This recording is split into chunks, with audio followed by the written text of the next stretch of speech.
सदाशिवसमारम्भां शङ्कराचार्यमध्यमा अस्मदाचार्यपर्यन्तां वन्दे गुरुपरम्परा। ॐ सहना ॐ भवतु सहना भवतु सहनौ वीर्यं भुनक्तु कर्वावहै वीर्यं करवावहै तेजस्विनावधीतमस्तु तेजस्विनावधीतमस्तु विद्विषावहै। शान्ति ॐ शान्ति शान्ति शान्ति शान्तिः। Okay, so we will be chanting the second chapter, fourth mantra. So we'll chant Pratibodha Viditam Matam प्रतिबोधविदितं Amritatvam Hi Vindate अमृतत्वं अमृतत्वं हि हि विन्दते विन्दते Atmana Vindate Viryam आत्मना आत्मना विन्दते विन्दते वीर्यम् वीर्यम् Vidyaya Vindate Mritam.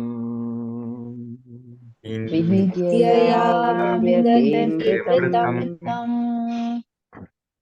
So very, very important mantra and a very exhaustive bhashyam by Shankaracharya, some portions of which we have discussed already. So to briefly recall what we did in the last time, Pratibodhitam Viditam Matam, that Brahman is apparent in every single thought of ours, and thought of course means the vritti, and therefore the teacher is saying that the thought, the vritti is necessary for the recognition of Brahman. Brahman cannot be recognized without a vritti at all.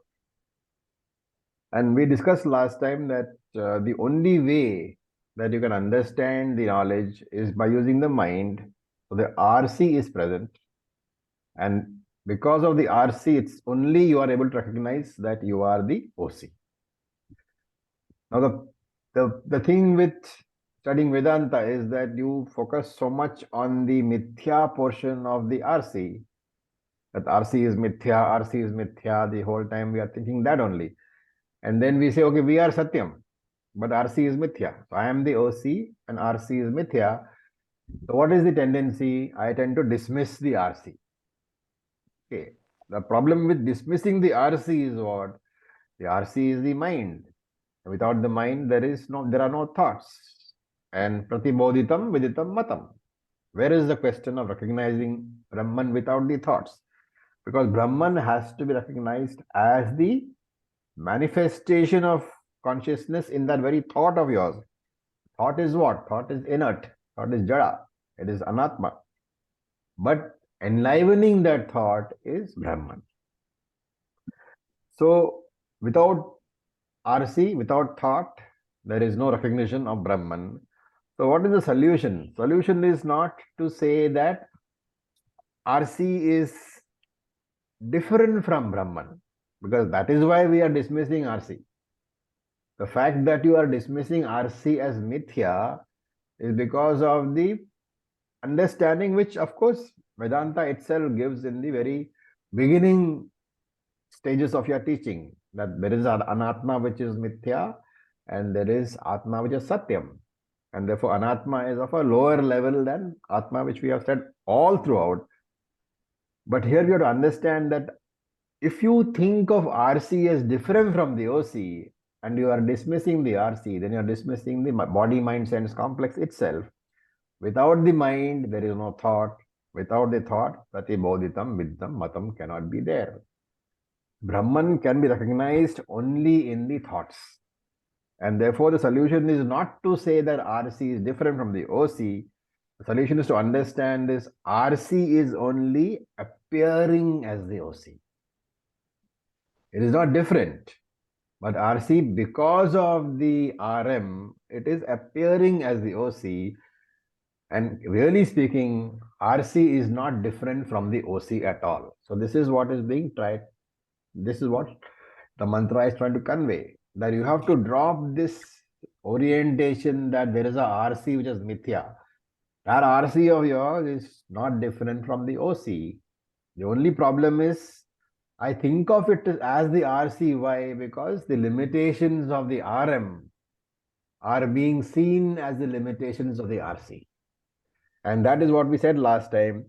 If you think that the limitations are real, then it is the RC. If you think the limitations of consciousness are real, then it is the RC. But if you think the limitations are seeming, then it is the OC. So till that we saw last time. And therefore, what has to happen? The understanding has to be that we have to have a revised conclusion about ourselves. That remaining as the RC, I have to see the limitations of the RC as seeming limitations. This is the important part. I remain as RC because I need to think. I need the mind. I need my thoughts. And therefore, I have to remain as the RC. But remaining as the RC, I have to revise my understanding to appreciate the limitations of the RC as not real limitations, but as superimposed seeming limitations. And in this revised understanding, when I think the limitations are seeming only, then that revised RC with seeming limitations is none other than the OC. So this is what we said last time.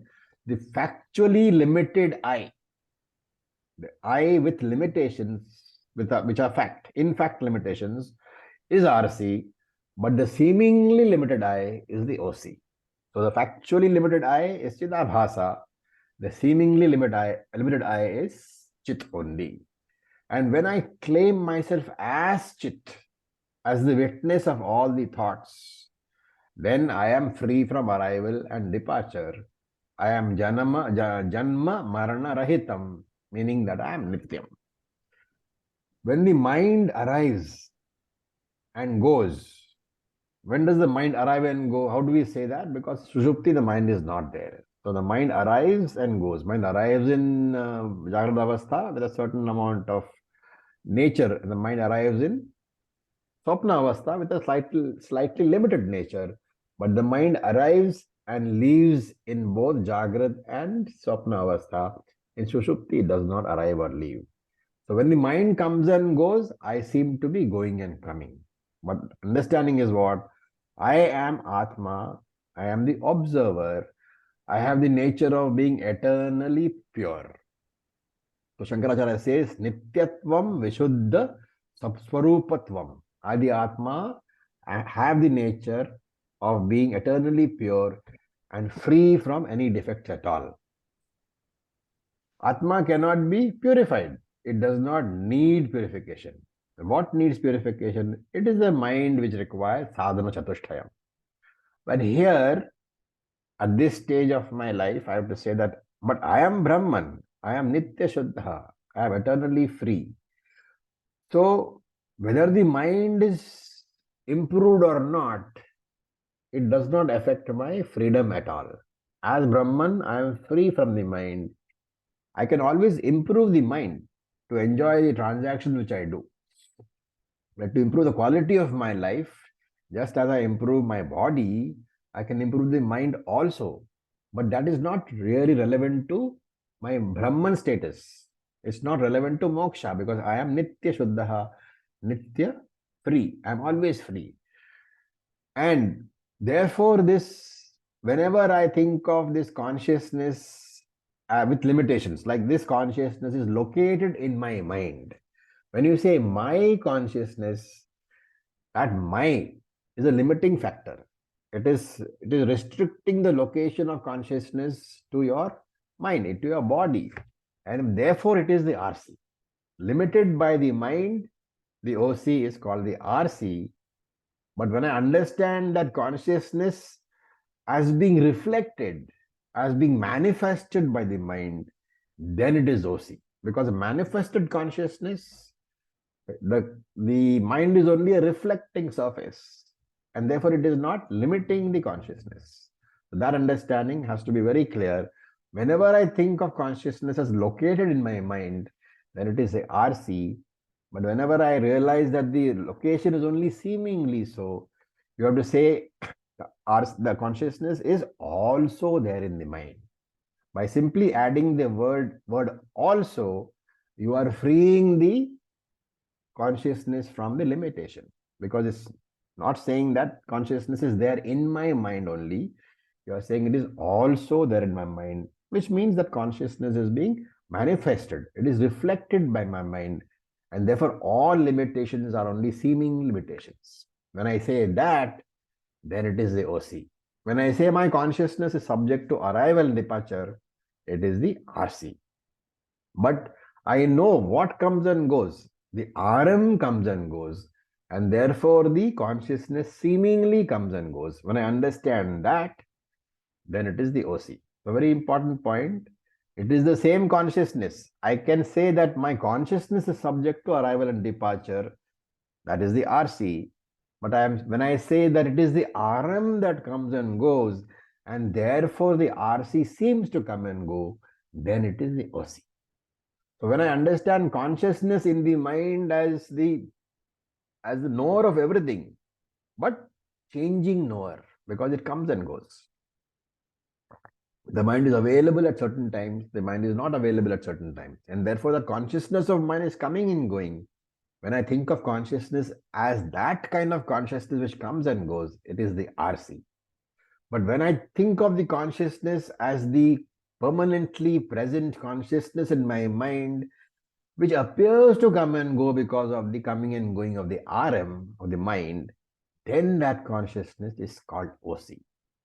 So this OC, this non-coming and non-going OC, this consciousness does not have any individuality at all. I have to understand that when I think of the consciousness OC, my so-called individuality has to be dropped. Only the bodies and the minds have individuality. Consciousness is one, it's non-dual. And when you think of it in this way, then only we can understand the meaning of the statement Sarva Bhuteshu Ekatvam Bhavet. The consciousness in all beings is only one. That oneness of all consciousness becomes evident when I think of myself as that Brahman which has no individuality at all, which is seen as individuals. Why? Because of the coming and going RMs. But in reality, the nature of consciousness, there is a lack of difference in the consciousness obtaining in different beings. It is not that the consciousness in a man is different from the consciousness in a woman, or is different from the consciousness in a dog or in a cat. The containers are the same, but the content is only one. And to extend that, even between Jiva and Ishvara, there is no difference in the consciousness portion. Ishvara's mind is superior to our minds. Ishvara's mind is definitely superior to the Jiva's mind. But the consciousness which pervades that Ishvara's mind is not different at all, is identical to that consciousness which pervades your mind. And therefore, Shankara says, Vyomana eva, like space that consciousness is. What kind of space? Ghata, Giri, Grihadishu. That space which is obtaining in a ghata, in a pot, is not different from the space which is in a giri, which is on a mountain. That space is not different from mountain. That space which is obtaining in a cave, guha, adi. So the space in a pot, in a mountain, in a cave, they are all the same. You don't count them as different spaces. Only the containers, the pot, the mountain, the pot, the mountain, the cave, they are all different. Containers are different, but the space is the same. The walls of the containers, remember, cannot affect the space. In fact, the very wall is able to stand there because there is space for the wall. And hence, the understanding should be that as long as I divide consciousness into RC and OC, there is consciousness in my mind, right? As I just said, we can think of that consciousness as belonging to the mind, in which case it becomes the RC, or we can think of that consciousness as that consciousness in which this mind is located, also there. Mind is also, consciousness is also there in the mind.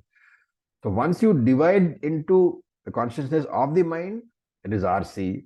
Once you say that it is the consciousness in which the mind is located, consciousness is also there in the mind, it becomes the OC. And if you keep dividing into RC and OC, that is the Jivatma consciousness and the Paramatma consciousness, you will continue to be a samsari. There is no moksha for a person who sees this division of Jiva consciousness and Paramatma consciousness.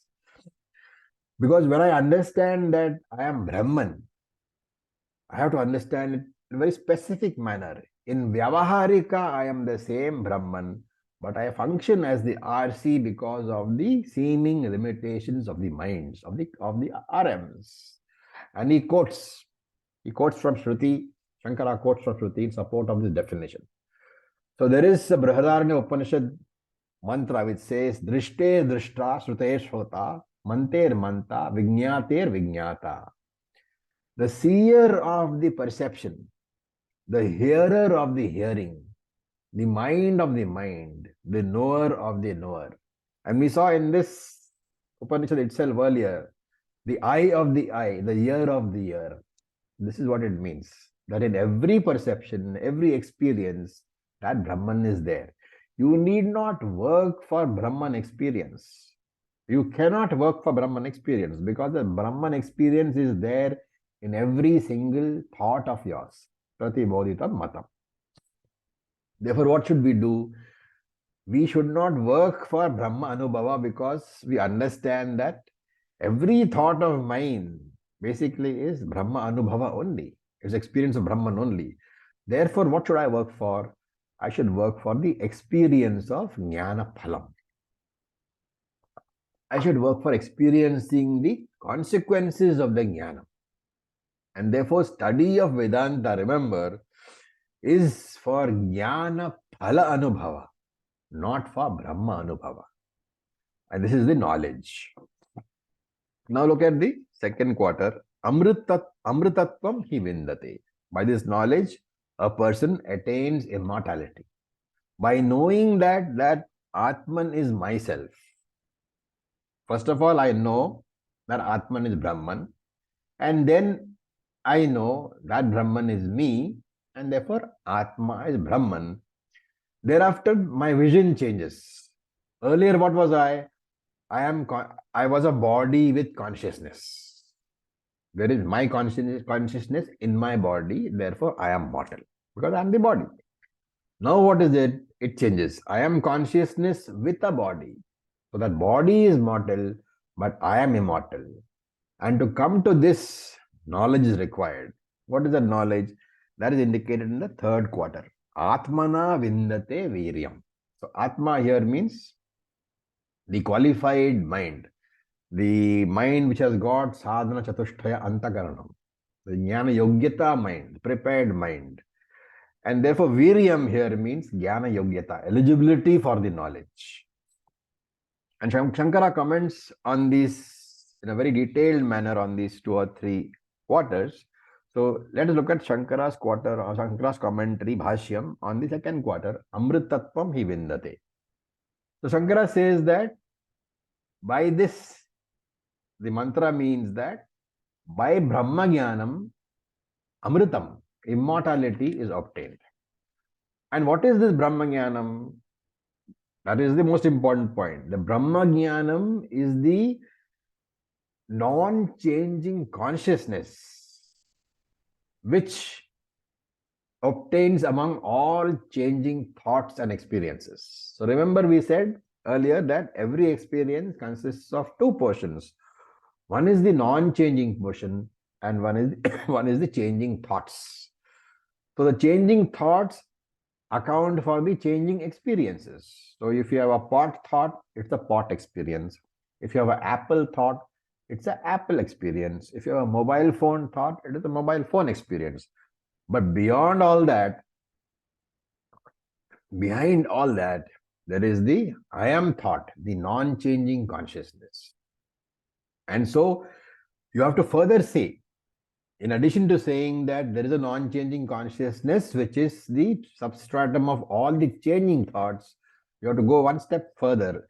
And then you should say that non-changing consciousness is Brahman alone, is me alone. And therefore, Brahma is equal to Atma. Atma means me, and Brahman is Brahman. If I keep saying Brahman is immortal, then the possibility is that I'll say, fine, Brahman is immortal, but I am not. And therefore, Brahman has to be equal to Atma. That is the knowledge. Brahman, the immortal Brahman, is me, Atma. I am that Brahman. And abiding in that jnanam constantly, being aware of that fact constantly. What fact? That I am the unchanging consciousness principle, which I call Brahman.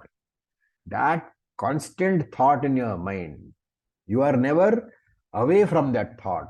That is called jnana-nishtha. That is called immortality. So if that happens, then what happens? What is the thought? I am Brahman. And therefore, I am not looking upon myself as Jiva. And when I don't look upon myself as Jiva, is there any relevance for Jivan Mukti or Videha Mukti? Because Jivan Mukti is for a Jiva. Videha Mukti is for that Jiva who has got Jivan Mukti. But if my thought is that I am Brahman, then I am not considering myself a Jiva. Therefore, neither Jivan Mukti is relevant for me, nor Videha Mukti is relevant for me. What is relevant? I am Nitya Muktaha. And this is what has been said.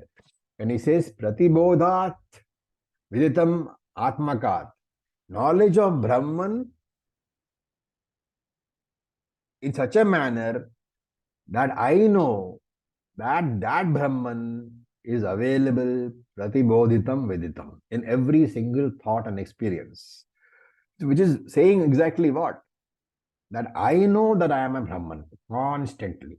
So wherever an experience is there, wherever a thought is there, I do not focus upon the varying, the changing thoughts, but I focus upon the unchanging part of that experience, which is Brahman alone, which is I alone.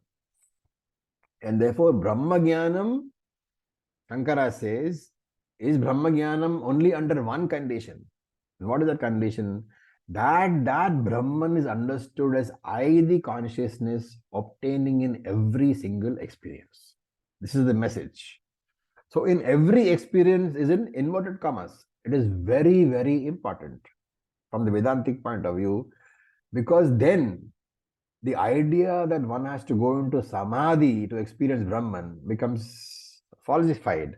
That is why he says, Pratibodhitam Viditam Matam. That in every thought, Pratibodha, in every single thought, Viditam, that Brahman is known. In every experience, in every thought, that Brahman is known. And in such a manner, when the Brahman is known, then what, when I say I am Atmajnani, what am I saying? The content of that Atmajnanam is what? That I am Brahman. And therefore Shankara says that only when the content of your Atmajnanam is Brahmajnanam, which is to say, Brahmajnanam is equal to Atmajnanam, that kind of Atmajnanam alone is real Brahmajnanam. Understand it? The understanding that Brahman is immortal is not real Brahmajnanam. The understanding that I am that Brahman who is immortal, that makes my knowledge, Atmajnanam, I am, that is the knowledge. What is that? I am Brahman. So there's one part is Atmajnanam, knowledge about my real nature. The other part is knowledge about Brahman's real nature. And when the knowledge about Brahman's real nature becomes the content of the knowledge about my real nature, then only I can say it is real Brahma Jnanam. And only when I can claim Brahman as my real nature, which is what? When I claim Brahma nature as Atma nature, then only I can claim Brahman's immortality as my immortality. And therefore, that Brahma Jnanam, Shankara says, is the cause of immortality. Unless Brahma Jnanam becomes the content of Atma Jnanam, you will continue to say that Brahman is immortal, but I am immortal. And here, of course, we have to recall what we have said much earlier. If Brahman is known as an object, that Brahman is Anatma.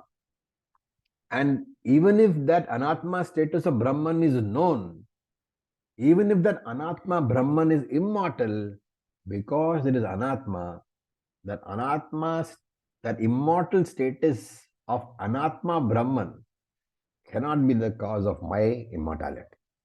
Hence, the statement has to be Brahma Jnanam has to be the content of my Atma Jnanam. I must say, not only say that Brahman is immortal and all-pervading, I must say I am that Brahman which is immortal and all-pervading. Then only I can claim that immortality. So if I have to get immortality which is permanent, I should know that Brahman is immortal, and I should know that that immortal Brahman is my own nature. Then only Atmanaha Amritatvam, the immortality of Atma is known as Brahman, then only it is unconditional. So Shankara uses the word nirnimittam eva. Nimittam means the condition. Nirnimittam means unconditional. Only when the knowledge of Brahman is the content of your Atma Jnanam, then only that immortality, Amritatvam, is unconditional. Because of Atma being Atma. Okay. Now, a question can arise. If this Amritatvam is my real nature and available all the time, why does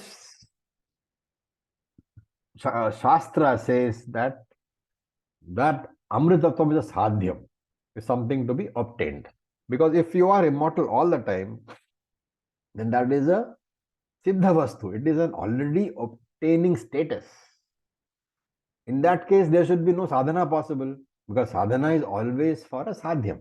The discipline is always followed to get some objective.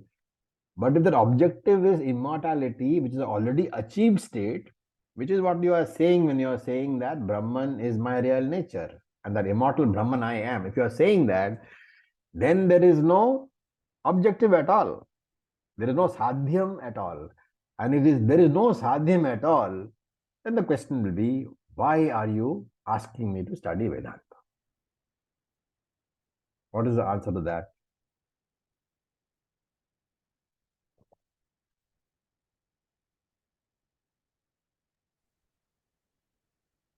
To All know right. that to know that we already are immortal, because we can be immortal, but we don't know.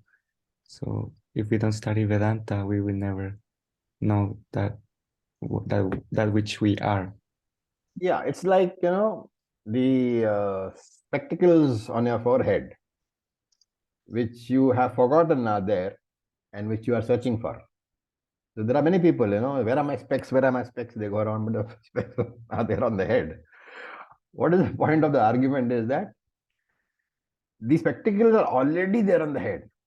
It is already achieved status, and yet you search for it. So the same way, this immortality of yours is already a sadhyam, but it becomes a seeming goal because of the ajnanam through which you have not claimed your immortality, and therefore you conclude that you are a mortal. At the time that you conclude that you are a mortal, which is the usual state of a ajnani, at that point of time, this already achieved status becomes a sadhyam, becomes something to be achieved. And because you do not know that you are immortal, it becomes a goal to be achieved. And therefore, Atma becomes mortal because of this ajnana. Because of this identification with the anatma, the Atma becomes mortal. So, now, that all that was commentary on the second quarter only. Amritatvam hi vindate. Now look at the third portion. Atmana vindate viryam. So, viryam here means strength. What does it mean? From that Atmanaha, you will gain the strength to destroy samsara. Okay. To conquer death, basically. So the question here is, where do I, as a sadhaka, go to get the strength needed to destroy death or to conquer Lord Yama? And if immortality is obtained, you are saying the strength is there in your own nature. And this strength is realized how? This strength is realized as when you understand that Atma is your own nature. Okay. This is the interpretation by Shankaracharya. There are other sub-commentators who say Atmana here should not be taken Atma. It should be taken as the mind which is sadhana chatushtayam. That is a different interpretation. That also you can take. That the strength to continue your spiritual practices, to destroy samsara, comes because of the sadhana chatushtaya sampanna manaha, of the mind which has got jnana yogyata. That is one interpretation. There is a sub-commentator called Amaradasa who takes that interpretation. But we'll take what Shankara is saying. Shankara is saying that Atma Jnanam, which has been spoken about, is basically from the Atma itself. And Shankara says that if you ignore the strength of the Atma and try to get support from external sources, even if you try to get the support of Ishvara, once you have ignored the fact that you are Atma, as a sadhaka, you are in duality, right? And you have therefore ignored the fact that you are Atma. When you go to Ishvara to ask for strength, you are Anatma or Atma, you are Anatma only. And you're looking upon Ishvara is different from you. But remember that Ishvara is also Anatma only. And Shankara says any strength derived from Anatma, be it from, why not from Ishvara himself, who is also Anatma, that strength is not sufficient to destroy samsara. And he adds a few other things. He says strength derived from money, from mantra, from herbs, from austerity, from yoga, from meditation. These cannot destroy samsara. Why? Because anitya vastu kakritatva. All the vastus here, all the objects being mentioned here, money, mantra, herbs, tapa, yoga, meditation, ishvara, all these are finite, limited entities. How can they give infinite strength needed to destroy samsara? And therefore he says, only that strength which is derived from Atmajnanam, mrityum shaknoti abhibhavitum, is able to overpower death. So the question here is, another question can come up. This strength I have derived from, let us say, Atma. So is Atmajnanam Anatma or Atma?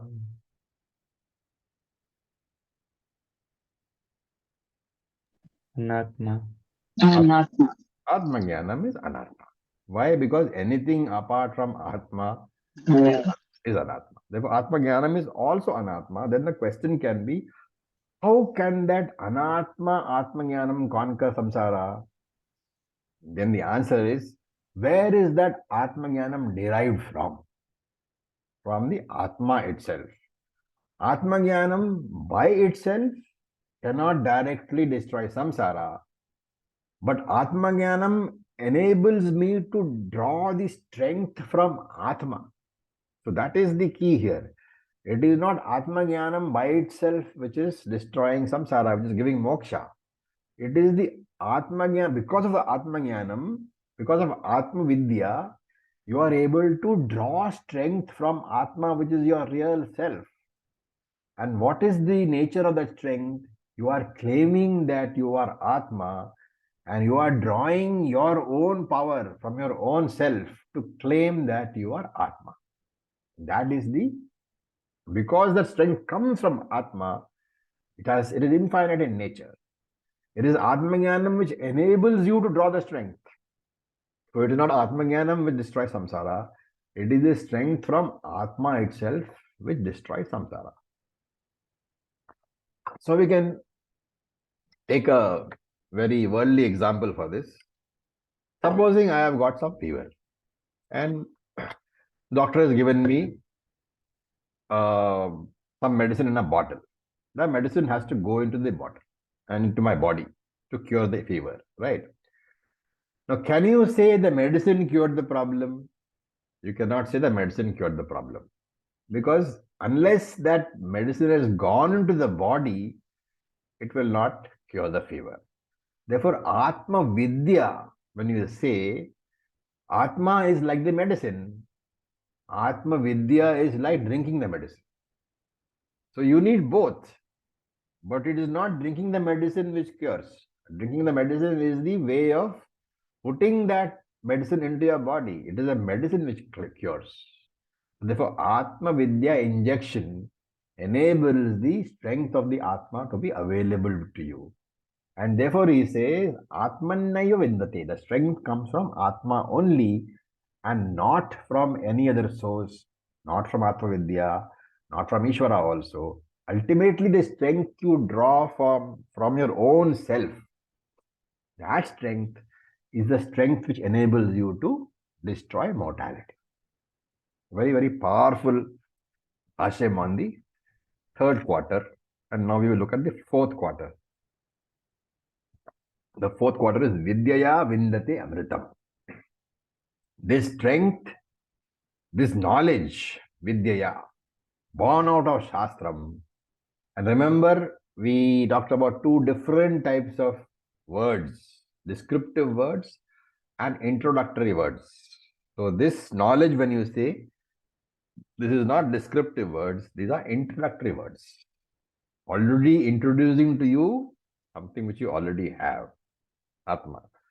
Therefore, this knowledge born out of the Shastric words, Vidyaya, Vindate Amritam, gains moksha.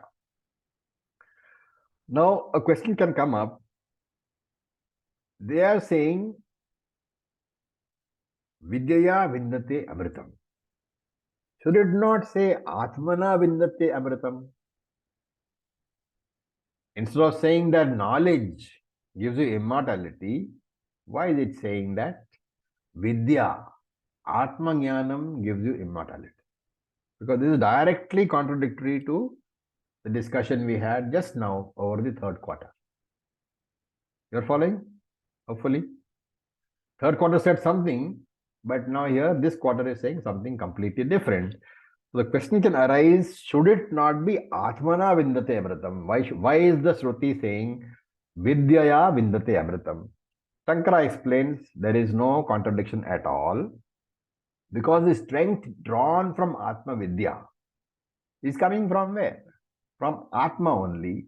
And therefore, when you say I am drawing strength through Atma Jnanam, you are actually drawing the strength of the Atma only, from which immortality is obtained. Therefore, in Shastra, remember, because of this interpretation, the word Vidyaya, Vidya, Atma Jnanam, is very often taken as synonymous with Atma. So, whenever I say Atma Vidya gives moksha, remember that I mean Atma gives moksha. And therefore, it is the one, when you say somebody is established in Atma Vidya, what you actually mean is he is established in Atma. Very, very important understanding. The one who is established in Atma Vidya is also established in Atma because there is no difference at all between Atma Vidya and Atma. And he quotes from Mundaka Upanishad. So those of you who have to remember that, Nayam Atma Balahinena Labhya, Mundaka Upanishad. This Atma cannot be obtained by somebody who does not have the strength, Balahina, does not have the strength. And this Balam is where? This Balam is drawn from the Atma. So Amritatvam hi vindate iti. The understanding is that only when Brahman is known as Pratibodhitam Matam, the consciousness obtaining in every single thought, in every single experience, only that understanding gives moksha. That alone is correct. With this, the mantra explanation is over. So any questions here? Because we have to take up further from Shankara's. Shankara has given, some Purvapakshi views, which are very important that we can take up. But before that, since here the explanation is over, I need to know if you guys have understood, if there's any doubt at all.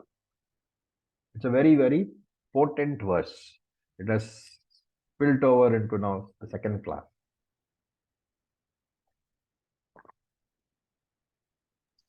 Oh, sir. Yeah.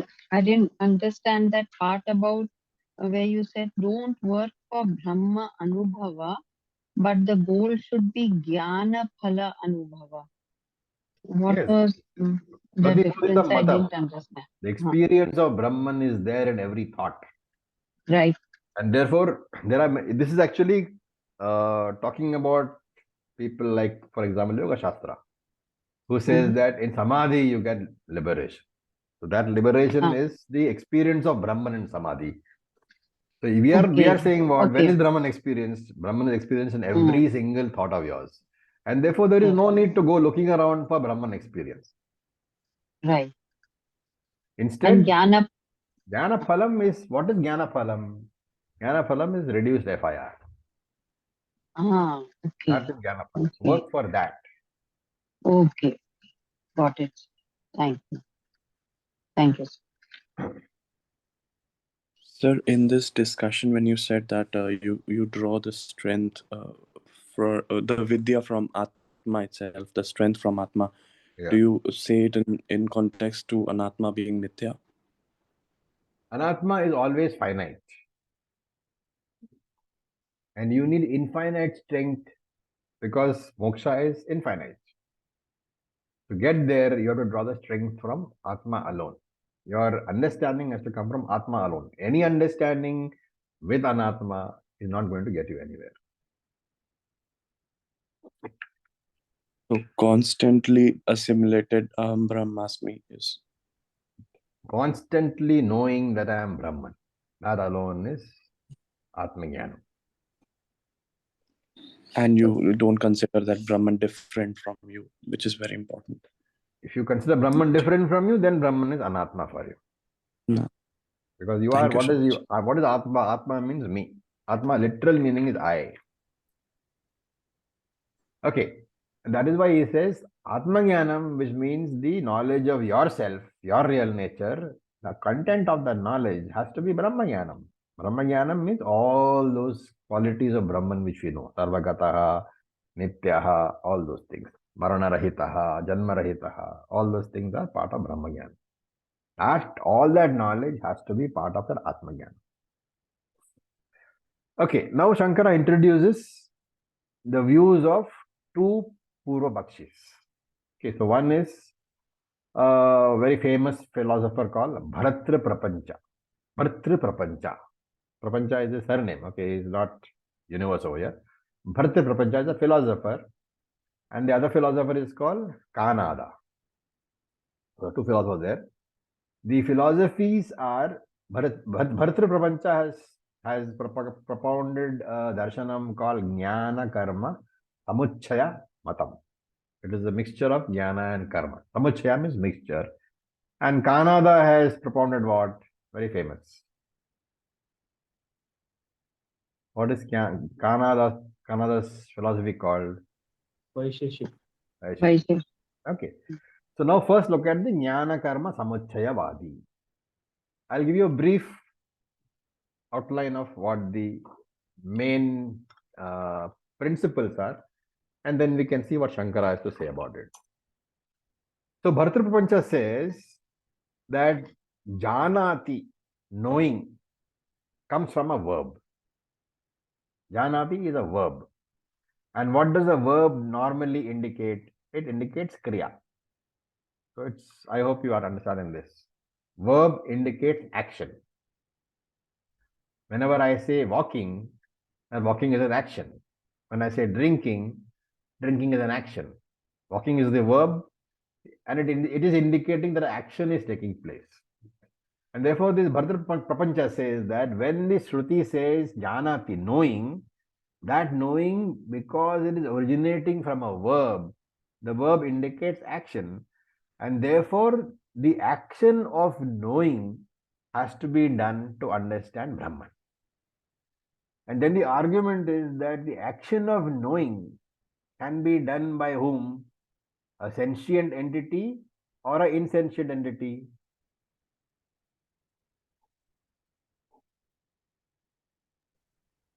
You have to think. These are all meant for shaking the mind. Okay, so you have to think for every line has to be thought about.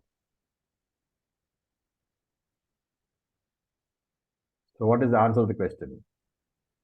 The action of knowing can be done by a conscious entity or an unconscious entity.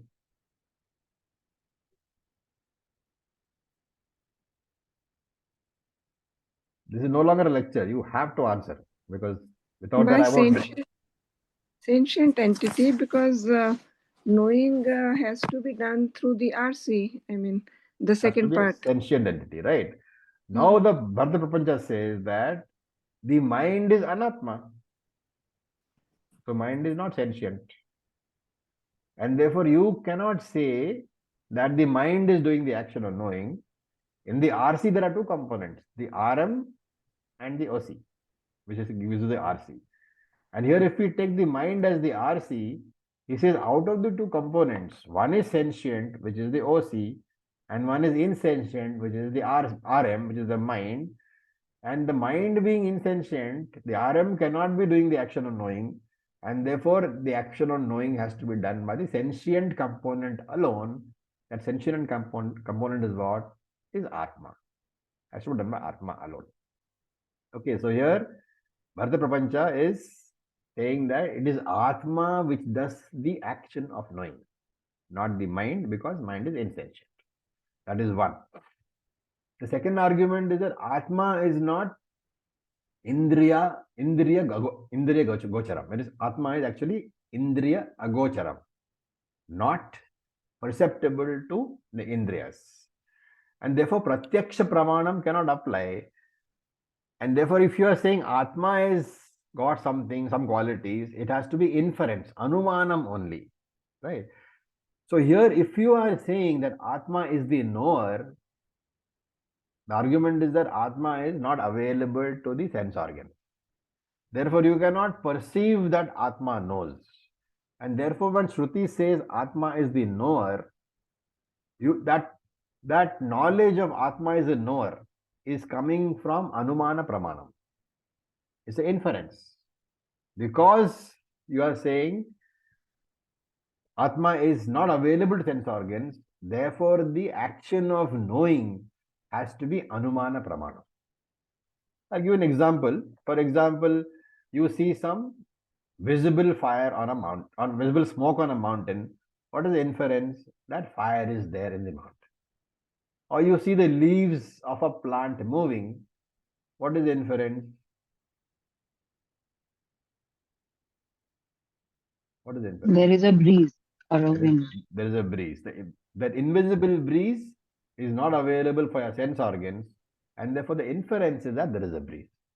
Similarly, he says, because Shruti says Atma is knowing and Atma is not visible, therefore you have to infer that Atma is knowing. The action of knowing is being done by the Atma is an inference. And therefore he says, when Shruti says that Brahman is known through action of knowing, that this alone is meant by the expression Pratibodha Viditam. Pratibodha Viditam Matam, which is the part of this particular mantra. Bharata Prapancha says you have to understand this not as what you are saying, O Vedantin, that known in every thought and all that. You have to understand by saying that Atma is knowing, and this is the inference. I am inferring. When you say Pratibodhitam Matam, I am inferring that Atma is knowing. And he gives an example. He says Atma is inert. And here, this is this fourth idea. One more, principle of this particular philosopher. It says that Atma has the power of knowing at particular times only. When it is doing the act of knowing, but when it does not do the act of knowing, then the power of knowing is not there.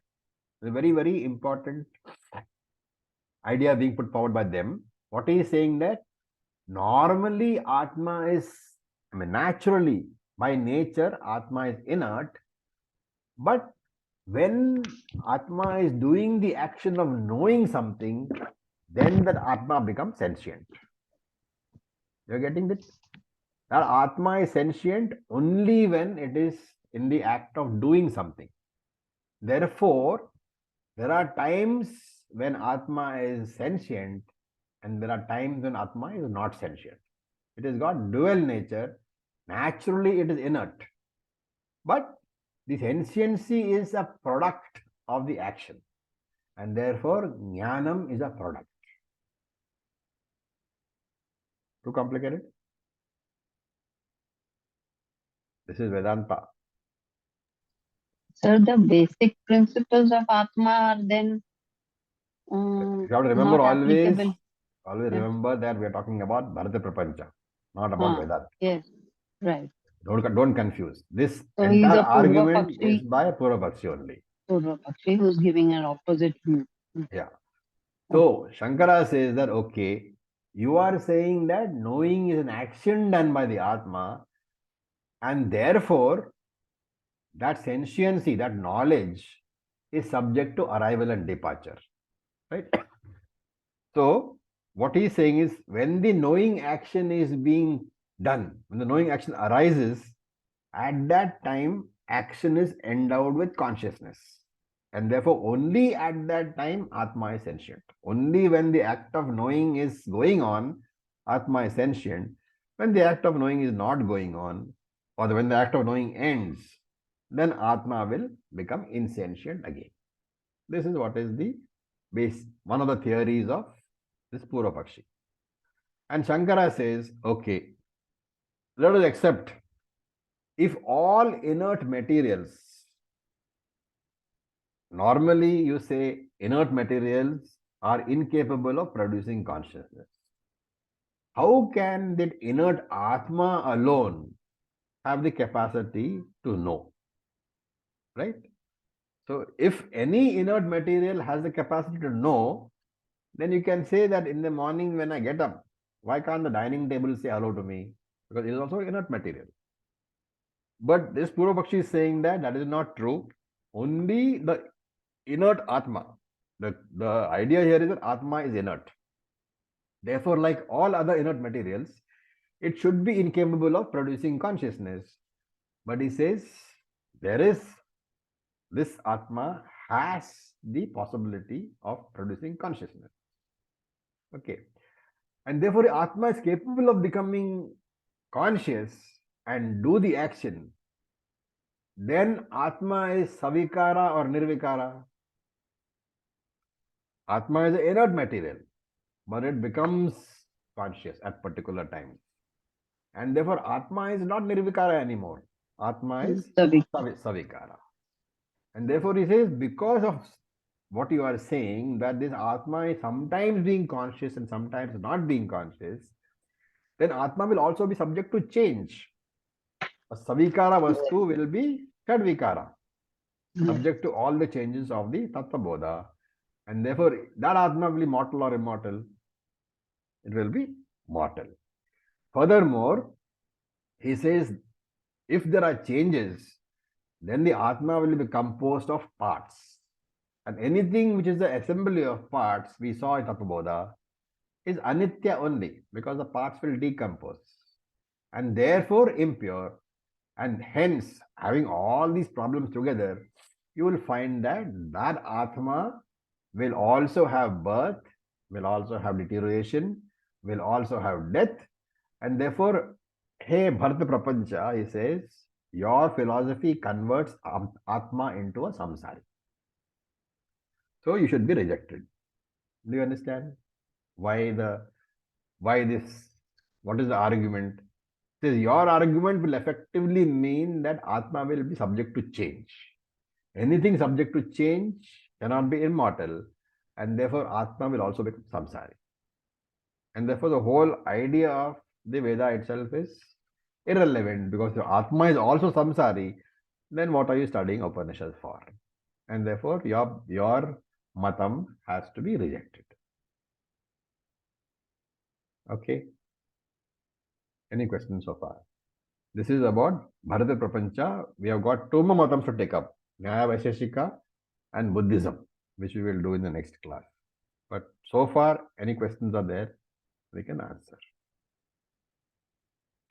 It is very heavy, I know, but then an all advanced Vedanta is like this.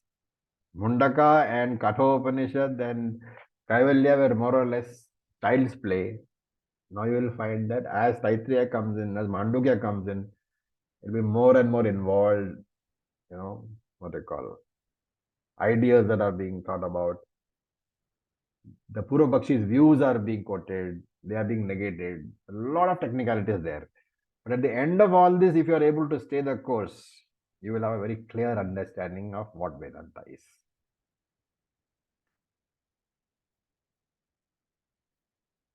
Okay.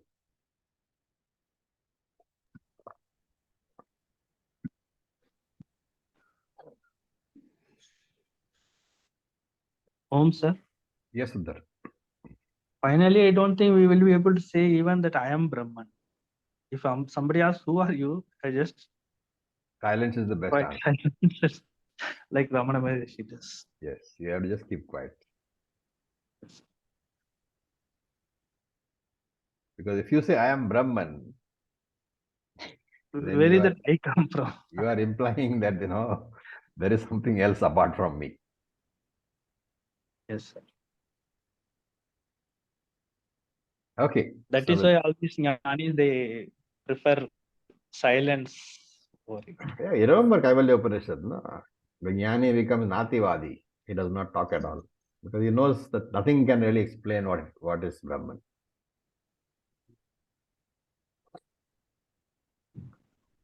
Okay, so I suggest that you guys revise this portion and last two classes before we come to the next class, because it will be equally heavy, because you're going to consider two other matams, Vaisheshika as well as Buddhism. And hopefully we'll finish that in the next class, and then we'll go to the next mantra.